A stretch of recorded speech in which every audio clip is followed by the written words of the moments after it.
მოზარდისთვის დამახასიათებელი მოჭარბებული სექსუალობა. ეს ნორმალური, ტიპიური განვითარების მახასიათებელია.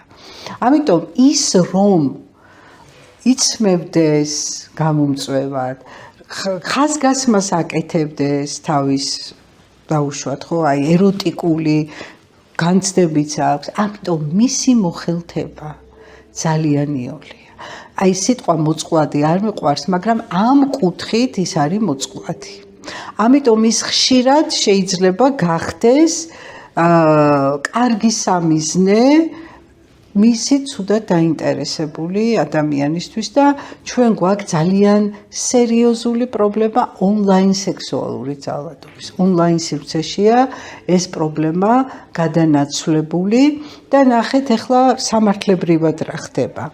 16 წლამდე მიუღწეվել პირთან ნებისმიერი ტიპის ურთიერთობა.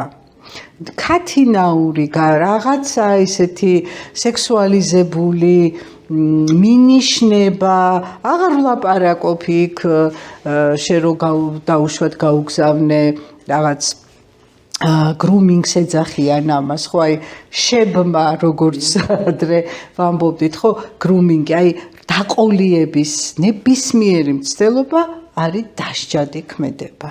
და ჩვენ გქონდა შემთხვევა, როდესაც 15 წლის გოგონასთან ონლაინ კავშირი ქონდა ზრდასრულ მამაკაც და ქონდათ მათ ასე ვთქვათ, სქესობრივი კავშირი, რა თქმა უნდა, გაუპატიურებად ითვლება ეს ბავშვის ასაკიდან გამომდინარე და იმის გამო, რომ გარემო იყო აბსოლუტურად როგორ გითხრათ, გაუთვითცნობიერებული, აბსოლუტურად ვერ გაიგო აი ამ ბავშვის საჭიროებები, მდგომარეობა ძალიან ფატალურად დასრულდა ასეთი შემთხვევა.